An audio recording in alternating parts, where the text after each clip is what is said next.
ঈদ মোবারক, সবাইকে ঈদের অনেক অনেক শুভেচ্ছা। আমরা কিন্তু গতকালকে জাপানে আমাদের ঈদটা পালন করেছি। যদিও কোরবানি ঈদের মেইন আকর্ষণীয় তো আমাদের কোরবানির পশু, কিন্তু আমরা যারা জাপানে আছি তাদের ভিতরে অনেকেই আমরা বাংলাদেশে কোরবানি দিয়ে থাকি।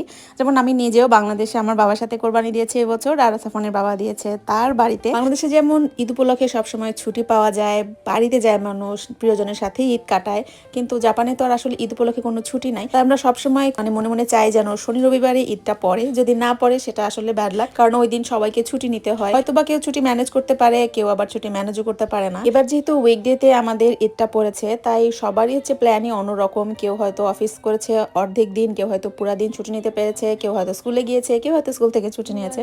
ঈদ মুবারক। শানা, ঈদ মুবারক কোথায় যাচ্ছে? স্কুলে যাচ্ছে। আজকে স্কুল খোলা। যেদিন স্কুল খোলা থাকে সেদিন বাচ্চারা ঈদ হলেও না স্কুল না ছুটি নিতে চায় না, ওরা স্কুলে যাবে, স্কুল থেকে এসে তারপরে ঈদ পার্টিতে যাবে এরকম বলে। তো যেহেতু এবার কোনো প্ল্যান ছিল না কোথায় যাব না যাব, তাই ওদেরকে আর ছুটি করায়নি। ভাবলাম যে তাকে স্কুল করেই আসুক, তারপরে কোথাও ঘুরতে বের হবো। সাফানের বাবা তো সেই ভোরে যে ঈদের নামাজ পড়ে আসছে, আমি আর এবার যাইনি, কারণ বাচ্চাদেরকে রেখে একা একা আমার যেতে ইচ্ছা করছিল না। সাফান সেনা স্কুল থেকে আসার পরে ওদেরকে রেডি করে দিছি, আর এই যে আমার দুই কন্যা, মাশাআল্লাহ আমার দুই কন্যাকে অনেক সুন্দর লাগছিল। এমনিতে তো আর বাচ্চাদেরকে এই ধরনের পোশাক সহজে পরানো যায় না, ডেইলি লাইফে কিন্তু ওরা এই ধরনের পোশাক পরতে চায় না। তো যেহেতু ওরা জাপানে থাকে, এখানকার কালচারের সাথে ওরা ইউজ টু।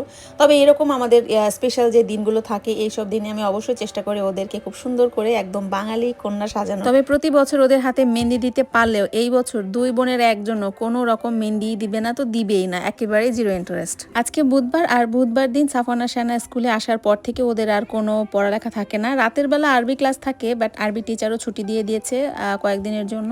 বাট সাফান আবার করছে কি, একলা একলা সে প্ল্যান করছে সে তার ফ্রেন্ডের বাসায় যে খেলবে। গতকাল রাতে যখন তাকে আমি বলছিলাম যে কালকে স্কুল থেকে আসার পরে আমরা সবাই মিলে কিন্তু একটু কোথাও যাব, তখন আমাকে বলছে যে সে নাকি তার ক্লাসমেটের সাথে অলরেডি প্রমিস করছে যে আজকে তারা আফটার স্কুল সে খেলতে যাবে। এখন সেই প্রমিস সে কিভাবে ব্রেক করবে, এটা নিয়ে সে খুবই আপসেট ছিল রাত্রে ঘুমানোর সময়। এই জন্য আর ওকে মানা করিনি, পরে ওকে খেলতে পাঠাই দিয়ে আমরা একটু ওয়েট করছিলাম যে ও একটু খেলে আসুক, তারপরে একসাথে বাইরে যাওয়া যায়। এই ভিডিওটা মনে হয় সবাই দেখছেন। আমরা যখনই রেডি হই সবাই পাঁচজন, তখনই আমি এরকম একটা ভিডিও করে, আমার খুব ভালো লাগে। আমরা একজন একজন করে আসি, আর সুহানা তো সবচেয়ে বেশি এনজয় করে মনে হয় ভিডিওটা করতে। ঈদ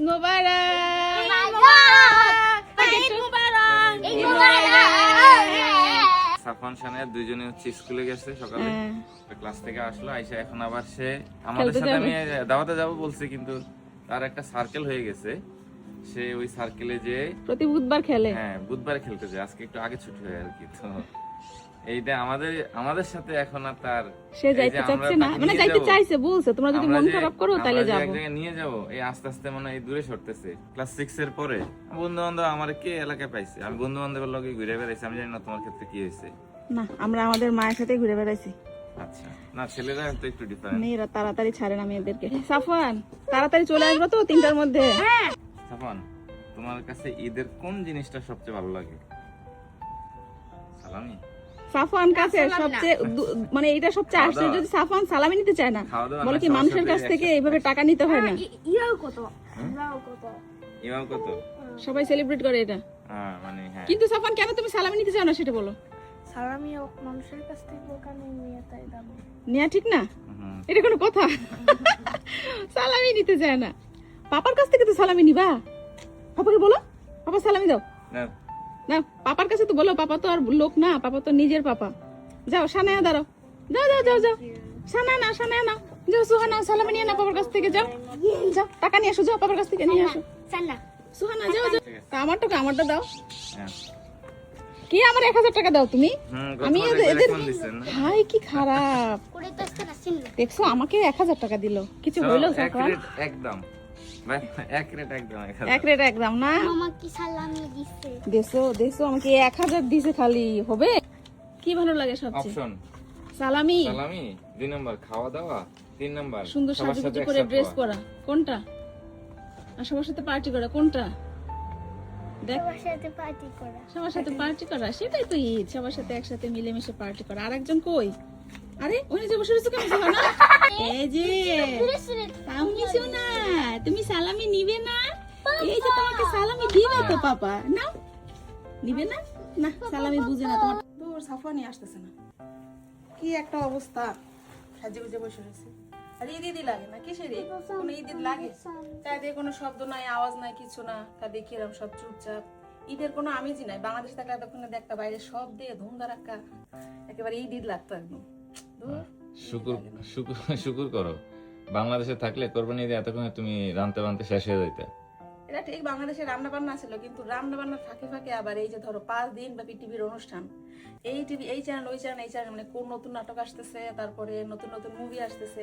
আর ঈদের দিন না হোক, ঈদের পরের দিন তো বাসার সবাই মিলে একটা মানে মুভি দেখতে যাইতামই সিনেপ্লেক্সে। আর আমি কত বছর মুভি দেখি না, ঈদের মুভি তো বাদে দিলাম। তোমার আমি যে এত বড় তোমার একটা টিভি কিনে দিলাম, এই টিভির ভিতরে তুমি দেখতে পারো না সব? এটা তো বাংলা সিনেমা দেখা যায় না। যায় যায়, সবই যায়। বাংলাদেশে ওটিটি প্ল্যাটফর্ম হইচই আছে, রিসেন্ট সব দেখতে পারবে। এই যে বনলতা এক্সপ্রেস আসছে, ওরে এই যে ঈদের সিনেমা যেটা, হ্যাঁ এই যে নতুন রিলিজ হয়েছে। হ্যাঁ ঈদের সিনেমা তো দেখতেই পাই না, যাক এবার একটা ঈদের সিনেমা দেখে বসে বসে ঈদের দিন। ওরে আসলেই তো একেবারে পুরো মুভি থিয়েটার দেখো, পুরা ঈদের সিনেমা, ঈদের দিন, চিন্তা করা যায়। আমার ফেভারিট মোশাররফ করিম স্যার, আমি স্যার বলি, হ্যাঁ মোশাররফ করিম ভাইয়ের স্যারের মহানগর ওই সিরিজটাও দেখবো। Already Banalata express on air, আপনারা কিন্তু দেখতে পারেন হইচইতে। তাড়াতাড়ি সাবস্ক্রিপশন নিয়ে নেন সবাই।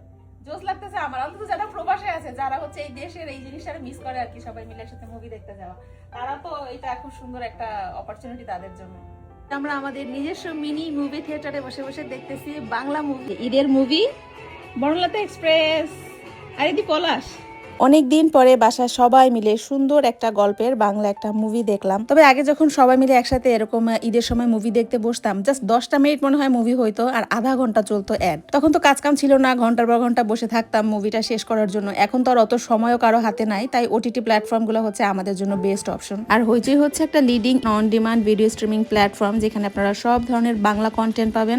আর আমাদের দেশের অনেক তুখোর অভিনেতা অভিনেত্রীর অনেক সুন্দর সুন্দর প্রজেক্টও এখানে আসে, একদম রিসেন্ট হয়তো বা রিলিজ পেয়েছে এরকম প্রজেক্ট এখানে চলে আসে। যাই হোক, দেশকে মিস করছিলাম, আর এই দূর দেশে বসেও আমাদের ঈদের দিন সকালবেলাটা খুবই ভালোভাবে কাটছে। আর এই যে দেখেন সুহানা গানের তালে তালে নাচা শুরু করছে, মানে জাস্ট একটা মিউজিক পাইলেই হয়েছে, কোন মিউজিক সেটা কোনো ব্যাপার না। যাই হোক, ঈদের দিন আমরা কোথায় কোথায় ঘুরতে গেলাম সেগুলো থাকছে নেক্সট ব্লগে। এই ব্লগটা এখানে শেষ করছি। সবাই ভালো থাকবেন, আমাদের জন্য দোয়া করবেন। আজকের মতো আল্লাহ হাফেজ।